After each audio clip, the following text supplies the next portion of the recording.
Very good morning, dear students. Welcome to one more lecture, that is lecture number 8 of our chapter number 12, that is sound. In the previous lecture, that is in the lecture number 7, we studied about two important words, that is supersonic speed and sonic boom. Whenever any object travels at a speed that exceeds the speed of sound, then we can say that that particular object is traveling at a supersonic speed. और हमने ये भी पढ़ा कि जब कोई object supersonic speed से travel कर रहा है, यानी कि जब उस ऑब्जेक्ट की जो स्पीड होती है वो स्पीड ऑफ साउंड से ज्यादा हो जाती है, then it creates shock waves. और वो जो shock waves होते हैं, right, they create a very sharp and very loud noise which is known as sonic boom. हमने ये भी पढ़ा कि ये जो shock waves होते हैं they are very powerful. Okay, so they have enough power to shatter the glass or the window panes. आज हम पढ़ने वाले हैं one more very important phenomenon that is related to sound, and that is echo. Okay, but before that we have to study about the reflection of sound, because echo is due to the reflection of sound. तो what is reflection of sound? तो जैसे आप कोई rubber का ball या tennis का ball लेके wall पे मारोगे तो वो वॉल से टकरा के वापस आ जाएगा, it will reflect back. Same thing happens with the sound. Whenever any sound wave travelling in one particular direction comes near some obstacle, right, तो वो ऑब्स्टेकल से टकरा के वापस आती है, तो उसे बोलते हैं reflection of sound. Okay, so sound bounces off a solid or even a liquid surface just like a rubber ball bounces off a wall. Dear friends, sound waves just like the light waves also follow the laws of reflection. जब हम light वाला chapter पढ़ रहे थे तो there were different points of laws of reflection. उसमें से पहला वाला था कि angle of incidence is equal to angle of reflection. तो same thing is applicable to the sound waves also. Okay, जब साउंड वेव किसी ऑब्स्टेकल से इंसिडेंट होके बाउंस बैक होता है तब आप नॉर्मल के हिसाब से उसका एंगल ऑफ इंसिडेंस मेजर करो, so that will be equal to the angle of reflection, and that incident ray, the reflected ray and the normal to the points of incidence are in the same plane. तो वगैरह वो भी सारे जो rules and regulations and laws है जो हम applicable करते थे लाइट वेव के लिए, वही सारे एप्लीकेबल है even to the sound wave. तो हमें याद क्या रखना है कि अगर रिफ्लेक्शन ऑफ साउंड करना है तो कोई लार्ज ऑब्स्टेकल चाहिए, राइट, यानी कि छोटा सा ऑब्स्टेकल अगर मैं यहाँ पे चौक लेके बोलूंगा और बोलूंगा कि यहाँ से ज्यादा रिफ्लेक्शन ऑफ साउंड होगा तो वो नहीं होगा, क्योंकि sound waves might bend around there. Okay, तो याद क्या रखना है कि sound waves require an obstacle of large size. Now that obstacle can be polished like a mirror. Okay, अगर आप मिरर के सामने खड़े रह के बोलेंगे तो आपका जो साउंड है वो रिफ्लेक्ट होके वापस आएगा, but it is not necessary कि ऑब्स्टेकल पॉलिश्ड ही होना चाहिए, right. So any obstacle of large size whether it is polished or rough is needed for reflection of sound. तो साउंड वेव को रिफ्लेक्ट होने के लिए एक ऑब्स्टेकल चाहिए. It might be polished or it might be rough. Okay, ये जरूरी नहीं है कि वो पॉलिश्ड होना चाहिए या रफ होना चाहिए. नहीं, large obstacle which is either polished or rough is required for reflection of sound. So dear students, after studying reflection of sound, now we are going to discuss another important phenomenon that is closely associated with reflection of sound, and that is echo. अगर आप घूमने के लिए किसी hill station पे गए हो और किसी माउंटेन के पास खड़ा रह के अगर आप क्लैप करोगे या कुछ बोलोगे तो that sound will be heard once again. तो ये जो रिपीट हुआ जो साउंड, आपकी क्लैपिंग की साउंड थी या आपने अपना नाम बोला या जो कुछ भी आपने बोला, वो आवाज आपको दोबारा सुनाई देती है, और जो दोबारा सुनाई देती है जो आवाज, उसे हम बोलते हैं echo. So that repeated sound is termed as echo. तो जैसा कि मैंने आपको बताया, this phenomenon of echo can be observed near mountains.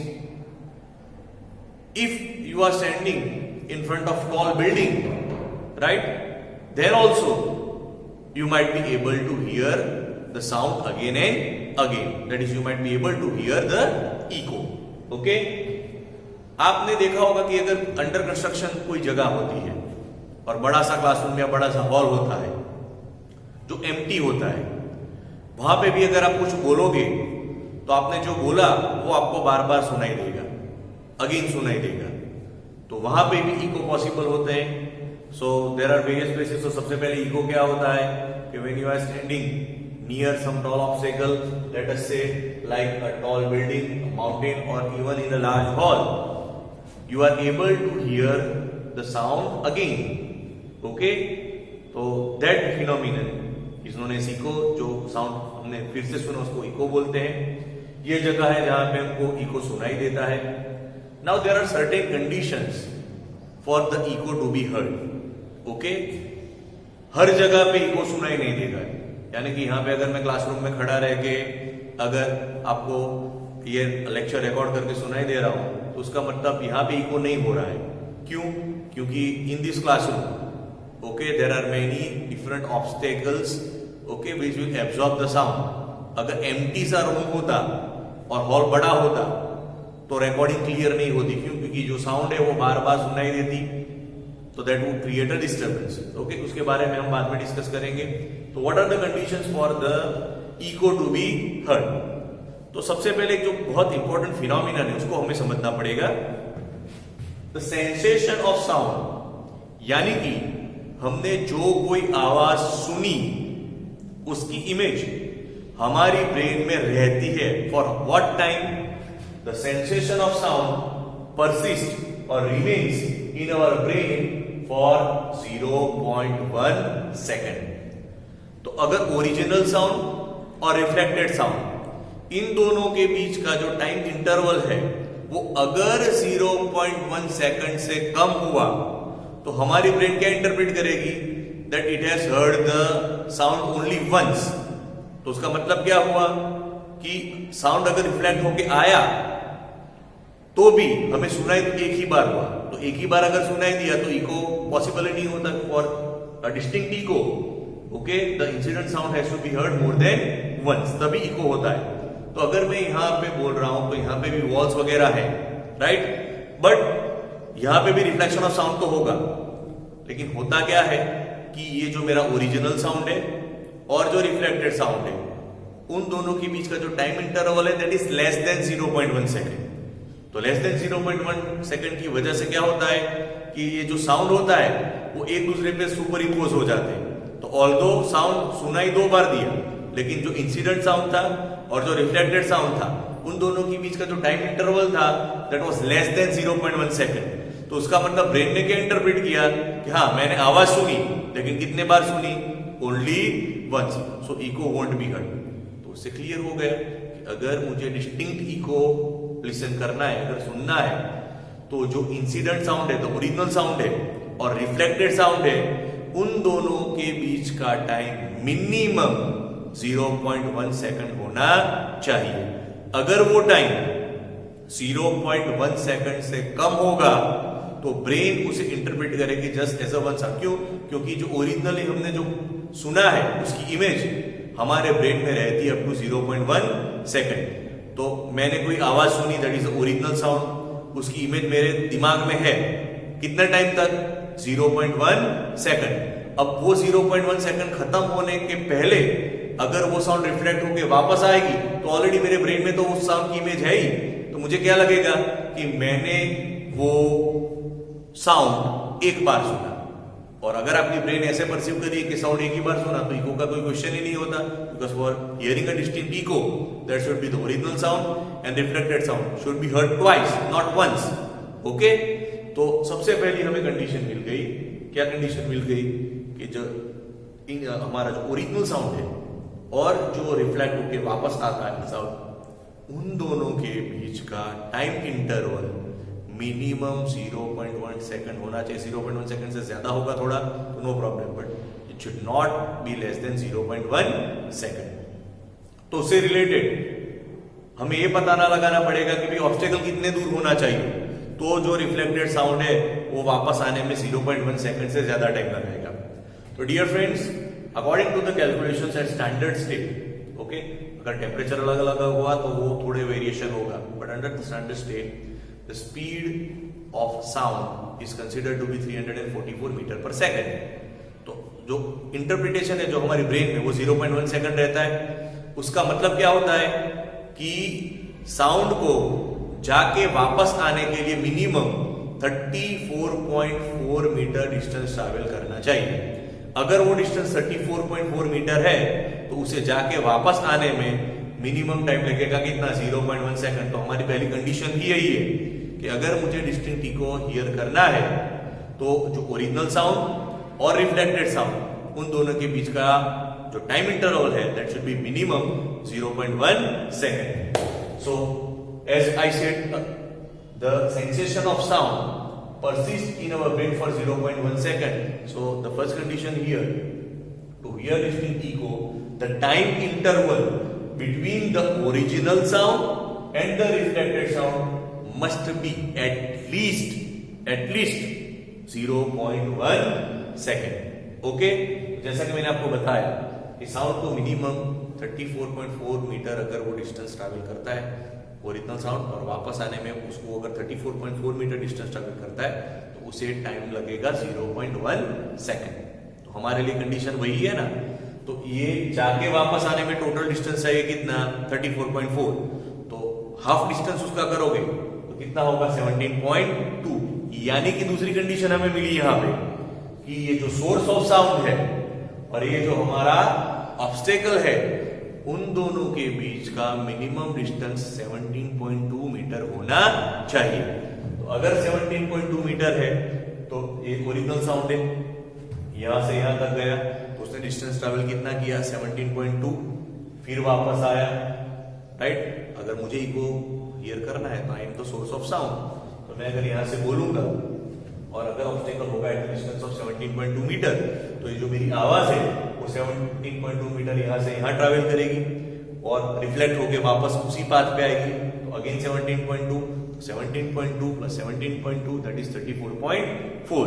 तो total distance that is travelled by sound is 34.4 metre, and as I said that speed of sound is 344 metre per second. तो 0.1 second के लिए 34.4 distance travel होना जरूरी है। तो ये condition satisfy हो गई। तो आपको दो कंडीशंस याद रखनी है। पहली condition, the time interval to hear distinct echo, the time interval between the original sound and the reflected sound is 0.1 second, and the second point is that the distance between the source of the sound and the obstacle should be minimum 17.2 meter, so that the sound wave has to travel 17.2 plus 17.2, that is 34.4 meter.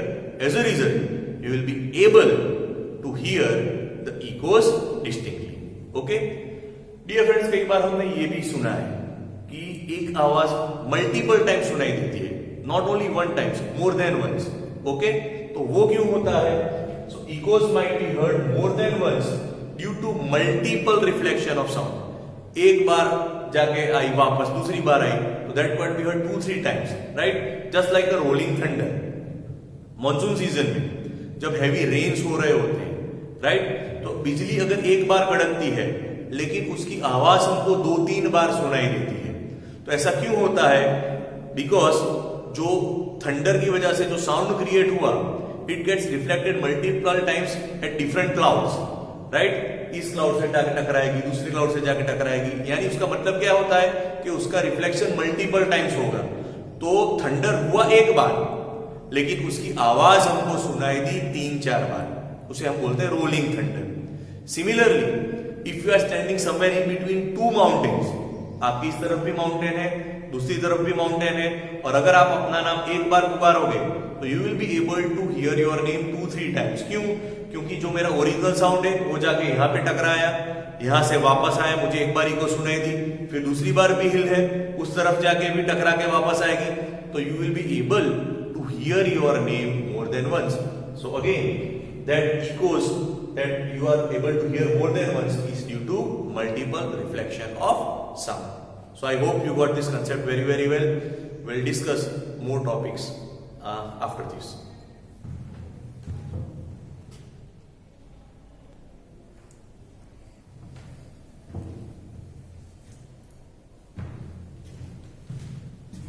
Okay, so dear students, after understanding about the echo and the conditions required for echo, we are going to learn about one example that is related to the same phenomenon, that is echo.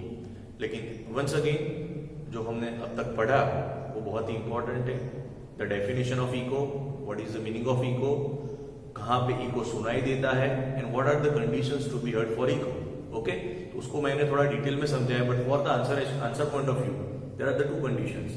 The first condition is that the time interval between the original sound and the reflected sound should be at least or minimum 0.1 second, and the second condition was that the distance between the source of the sound or the speaker and the obstacle should be 17.2 meters. अगर ये conditions satisfy होती है, then echo will be heard.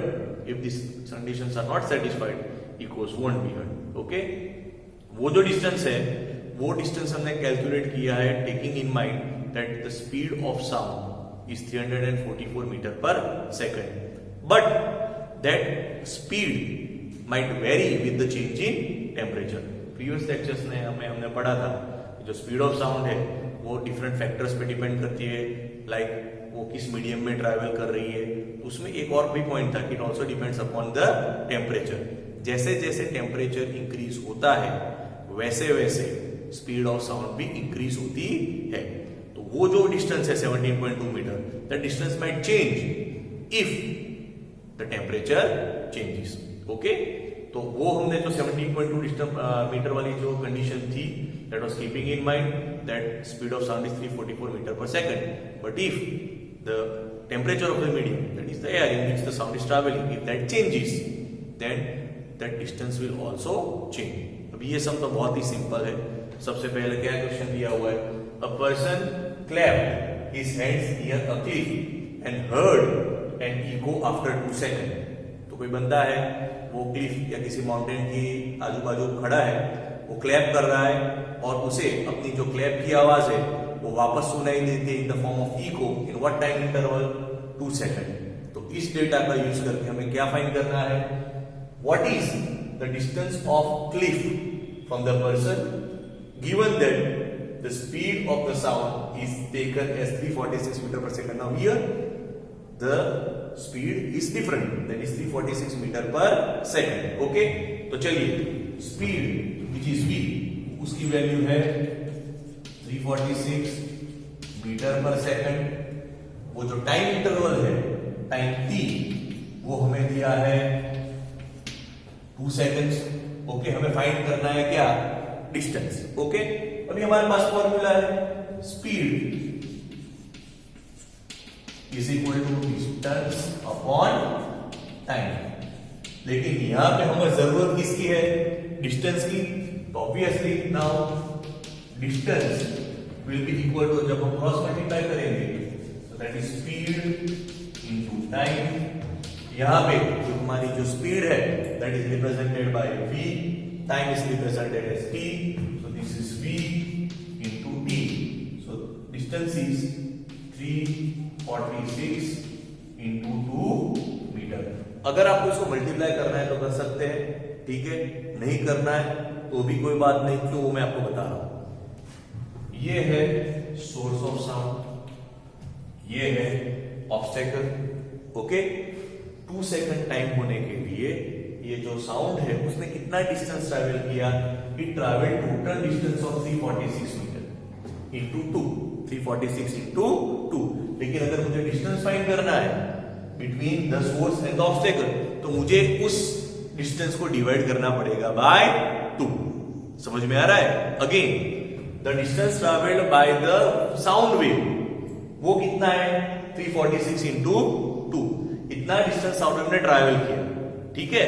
लेकिन जब मुझे find करना है distance between the source of the sound, यहाँ पे जो पर्सन जिसने क्लैप किया वो और द क्लिफ, तो उसको तो डिवाइड बाय 2 करना पड़ेगा ना। So therefore distance of Cliff from person will be equal to distance traveled by the sound wave divided by 2. Okay, तो डिस्टेंस कितना ट्रैवल किया? So this is 346 into 2 divided by 2, 2 cut हो गया। उसका मतलब क्या है? Now the distance between the person who is clapping and the cliff from the reflection of from where the reflection of sound took place is 346 metre. तो यहाँ पे अगर आप मल्टीप्लाई बाय 2 करोगे तो बाद में डिवाइड बाय 2 करना है, तो आप ऐसे भी कर सकते हो। मैंने ऐसा इसको इसलिए रखा कि आप 2 को इजीली कट कर सकते हो, ठीक है। So very simple sum, very easy sum, अगर 2 मार्क में पूछा जाए तो बहुत ही इजी है। So I hope you have understood this concept very clear. In next lectures we are going to learn about more things that are related to sound waves. Till then, bye and take care.